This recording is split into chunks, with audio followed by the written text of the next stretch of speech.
중국이 이게 지금 모든 서방 국가들이 지금 다 우크라이나에 관심을 좀 온통 쏟고 있는 이런 상황을 틈타서 대만을 지금 계속 좀 침바르고 있는 이거 우리 땅이야 우리 땅이야 이렇게 자꾸 지금 침바르고 있는 이런 모습을 지금 보여주고 있다. 이야기입니다. 서방 세계는 러시아의 우크라이나 침공을 앞두고 다른 데를 돌아볼 정황이 지금 없는 상태죠. 당장 지금 발등에 불똥이 떨어져 있는 그런 지경입니다. 중국 공산당은 대만의 방공망을 조사한다라는 목적으로 39대의 비행기가 투입된 대규모 전투 비행단을 보냈다. 야, 39대. 엄청난 겁니다. 이게 지금 전투기 39대를 보냈다라는 게. 작년 10월 이후로 가장 큰 규모다라고 이야기하는데요. 작년 10월에 어떤 일이 있었냐면은 중국 정찰기하고 핵폭격기가 뜬 적이 있었습니다. 중국의 핵폭격기가 이 중국 대만 해협의 대만 영공을 침범해 들어온 적이 있었습니다. 그때 난리가 났었죠. 저희도 그때 그 소식을 전해드린 적이 있는데 난리가 났었죠. 그때도. 그래서 미국에서 항공모함 뜨고 지금도 항공모함이 2대나 지금 가 있는 상황이고 또 다른 항공모함들이 그쪽으로 지금 향하고 있는 상황입니다. 대만 해협에서 무슨 일 벌어질까봐.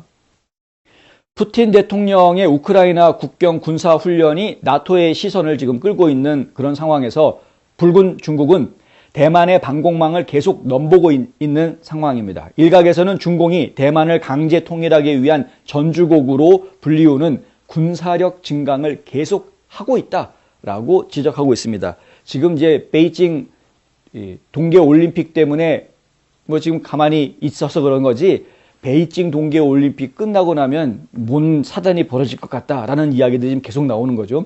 이 같은 대규모 비행단은 대만의 방어를 시험하기 위한 좋은 방법일 뿐만 아니라 언제 어디서 방공 레이더가 조준을 하는지 그 레이더 시스템이요. 레이더가 이렇게 전파를 쏴가지고 상대방 비행기나 요격시킬 물건들이 어디에 있는지 이런 것들을 파악할 때 이 전파를 받는 군함이라 아니면 이제 전투기들 같은 경우도 내가 지금 어떤 전파가 지금 나를 탐지하고 있구나 이거를 다 감지할 수 있습니다. 이 전파를 쏘는 데가 어디인지 위치를 찾아내는 작업도 가능하고요.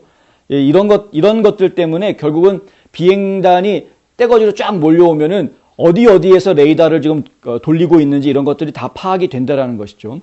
또 대만의 비행기가 어디에서 몇 대가 날아오는지 이것도 다 파악이 된다라는 겁니다. 그렇죠. 저쪽에서 뜨면은 우리도 떠가지고 이렇게 서로 대응을 해주지 않습니까? 더 이상 넘어오지 마라 이런 식으로. 근데 이런 것들이 전투기 조종사들이 직접 상대방 전투기를 막 눈으로 볼 정도까지 가까이 가지는 않겠지만 레이더 상으로는 전부 다 파악이 되는 겁니다. 그러니까 본부에서는 전부 다 이제 파악이 되고 있는 상황이죠. 그래서 우리가 가고 있는데 저쪽에서도 나타났다. 그럼 이쪽에서 나타나는구나. 저쪽에서 나타나는구나. 이제 그리고 몇 대가 나타나는구나. 야, 우리가 몇 대 가니까 쟤네가 몇 대 오는구나. 이런 것들 이제 파악할 수 있다라는 거고요. 대만의 전투기들이 그들을 요격하기 위해서 어떤 전술을 사용하는지도 대충 간을 볼 수 있다 이겁니다. 그러니까 중국에서 전투기를 띄워가지고 자꾸 이렇게 대만 쪽에 들어갔다 나왔다 하면서 약 올리는 이유가 뭐냐? 그냥 겁만 주려고 하는 것이 아니라 실질적으로 얻을 수 있는 데이터들이 많기 때문에 그런 작전을 취하는 것이다 라는 것이죠. 거기에 한 가지 이유가 더 추가가 됩니다. 뭐냐 하면은 지금 미군이 제공하고 있는 제4세대 전투기가 대만 전투기의 주를 차지하고 있다고 합니다. 이 4세대 전투기들 연료 많이 들어간답니다. 돈 많이 들어간다는 거죠. 한번 띄우면 옛날 전투기들에 비해서 비용이 더 많이 들어가게 되는데 중국에서는 그냥 옛날 재래식 전투기 띄울 수도 있는 건데 근데 이쪽에서는 최신형 전투기밖에 없으니까 최신형 전투기 띄우다 보면 이게 돈이 많이 들어간 중국에서 비행기 띄우는 것보다 대만에서 비행기 띄우는 게 돈이 많이 들어가게 돼서 결국에는 지친다는 거죠. 중화민국, 그러니까 대만을 얘기하는 건데 이 대만의 재정과 유지에도 부담을 주는 그런 이제 효과가 하나 있다라는 겁니다. 게다가 끊임없는 요격 임무는 대만 조종사들이 더 효과적인 훈련 임무를 수행하는 것을 방해할 뿐만 아니라 그들을 지치게 하고 사기를 떨어뜨리게 만든다. 이런 복합적인 요소들이 다 포함이 되어져 있다. 중국에서 괜히 비행기 가지고 들락날락거리면서 약 올리는 것이 아니다. 실질적인 뭔가 이제 이런 얻는 것이 있기 때문에 이렇게 하는 것이다. 이런 겁니다. 또한 전투기의 습격은 모든 중국 적군이 의도하는 것도 아니라고 합니다. 중국 해군은 구축함 등을 해역을 통해서 대만 동부로 회전시켜서 대만인들의 주의를 분산시켜 서쪽이 아닌 다른 방향에서도 공격해 올 수 있음을 보여주고 있다라는 이야기가 나오고 있습니다. 이 파이낸셜 타임즈에서 이런 보도를 내놨는데요. 통상 중국이 대만 직진로를 건널 때 공격할 방향인 것으로 추정이 되죠. 그러니까 대만이 있고 중국이 있으면 중국에서 대만으로 갈 때 가장 가까운 거리가 있지 않습니까? 그럼 대만 입장에서는 그게 서해안이 되는 것인데 이렇게 가까운 데로 올 수도 있지만 하지만은 그렇게 안 하고 이렇게 돌려서 반대쪽으로 쳐들어올 수도 있다. 이제 이런 겁니다. 근데 실제로 중국 해군들이 그런 훈련을 보여주고 있다는 것이죠. 대만을 아주 피곤하게 만드는 겁니다. 언제 어느 쪽으로 공격해 올지 모르겠다. 뭐 이렇게 벌벌 떨게 지금 만들고 있는 것이다는 겁니다. 대만은 중국의 침략을 우려하고 있고 그럴 만한 충분한 이유가 있습니다. 중국군은 봉쇄를 개시하거나 발음이 어렵네요. 수륙양용 상륙을 지원하거나 해상에서 대만 방어를 공격할 수 있는 군함으로 섬나라를 회전하고 있습니다.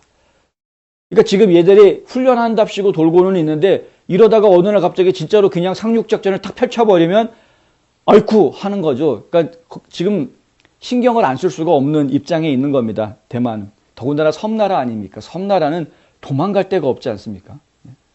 그냥 물에 빠지는 거 말고는 뭐 도망갈 데가 없으니까 이게 참 상당히 불안에 떨고 있을 수밖에 없는 그런 상황이다. 미국은 우크라이나 근처에서 러시아에 의해 산만해진 노인 총사령관이 있을 뿐이다. 이런 기사가 지금 나와 있는데 패트리엇 패치라는 데서 이렇게 기사를 썼더라고요. 이런 상황에서 이렇게 위급한 상황에서 미국이 가지고 있는 거는 사실 미국은 뭐 엄청난 군사력을 가지고 있고 지금 뭐 항공모함을 띄워주고 난리를 치고 있지 않습니까? 그럼 대단한 역할을 지금 사실 해주고 있는 건데 만약에 미군의 항공모함이 지금 대만 해협에 가 있지 않다고 하면 중국은 진작에 들어왔을지도 모를 일입니다, 사실. 뭐 지금 상황이 국제적인 상황이 이러니까 다들 우크라이나 쳐다보고 있는 상황이니까 슬쩍 그냥 대만 점령 한 2, 3일이면 다 끝나지 않겠습니까? 솔직히 상륙작전 해가지고 들어온다고 치면. 그런데 미군 항공모함이 지금 들어와 있으니까 감히 그렇게 못하고 있는 그런 상황, 역할 좀 하고는 있는 것인데 그럼에도 불구하고 패트리엇 패치라는 매체에서는 구구 매체인데요. 이 매체에서는 미국이 가지고 있는 것은 노인 총사령관밖에 없다. 그리고 다들 우크라이나에만 지금 관심을 쏟고 있다. 진짜 대만이 필요로 하는 지원을 지금 할 때다라고 이제 패트리엇 패치에서는 주장하고 있습니다. 대만에 대한 지원 이미 이제 하고는 있는데 이걸 좀 더 늘려야 되는 부분, 이것도 이야기가 좀 필요한 부분이죠. 미국이라는 나라는 전 세계 민주주의 국가의 민주주의 진영의 최후의 보루라고 이야기할 수 있습니다. 진짜로. 미국이 무너지면 자유민주주의도 무너지는 거다라고 보시면 됩니다. 미국의 국가 예산 중에는 민주주의 시스템을 보존하기 위해서 애쓰고 있는 사람들을 지원하는 예산이 있습니다. 적지 않은 예산이 전 세계에서 민주주의를 지키려고 하는 사람들한테 지원이 돼줍니다. 근데 지금 대만도 마찬가지로 이렇게 민주진영을 지키려고 하는 그 노력에 미국이 계속해서 뭔가 지원을 해줘야 되는 것 아니냐라는 이야기는 계속 나오고 있는 것이죠. 사실은 트럼프 대통령 시절에 대만 쪽에다가 무기를 더 추가 판매하기로 얘기가 됐었는데 바이든 대통령이 그거를 금지시키는 바람에 판매하지 못한 부분이 또 있긴 있습니다. 이런 부분들이 상당히 저희가 안타까운 거죠. 트럼프가 했던 건 무조건 안 되라고 해가지고 전부 다 180도 뒤집어 놨다가 나라가 지금 어떻게 됐느냐 저희가 지금 보고 있지 않습니까?